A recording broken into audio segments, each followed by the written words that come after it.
Good morning, kids. Welcome to the 5-minute devotional. I hope that you are doing well.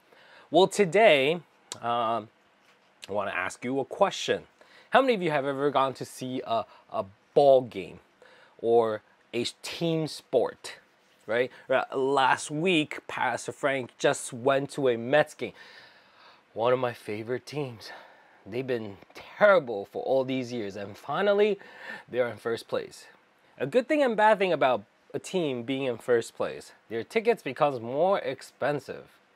And last Saturday, I brought my kids, my wife, we all went to watch the Mets game. And it's exciting because there was a home run that was hit. And so when the hit hits and then everyone cheers, go, ah! And then if you go to Citi Field, there is an apple that will pop up. Actually, we were sitting right by the apple, so you get to see the apple go up and down. That is victory. That is the sweet victory of a home run. Although they did not win that day, they had 2 games they played, actually. They won the second game, the game that we went to, that we stayed for. They did not win. But today helps me to understand what victory and help you understand what victory is. Because God has given us victories too. The victories of something that we can conquer. A victory that's something that you are no longer in fear of. A victory to be able to not be fearful or remove the anxiety, because God is able to give you victories of life. And so today, I want to remind you that God gives you victories every single day. But do you give Him praise? Do you go to Him and say, God, thank you for this amazing, abundant victory? And so today, I want to challenge you.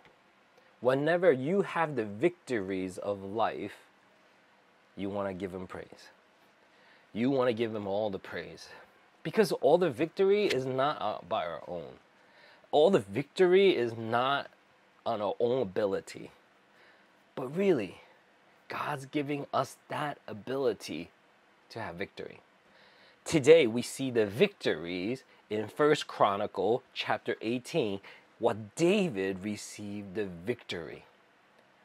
And indeed, it was all God. Since he was a little kid, when he defeated Goliath, and later on, he would defeat other enemies of Israelites, God gave him the victory.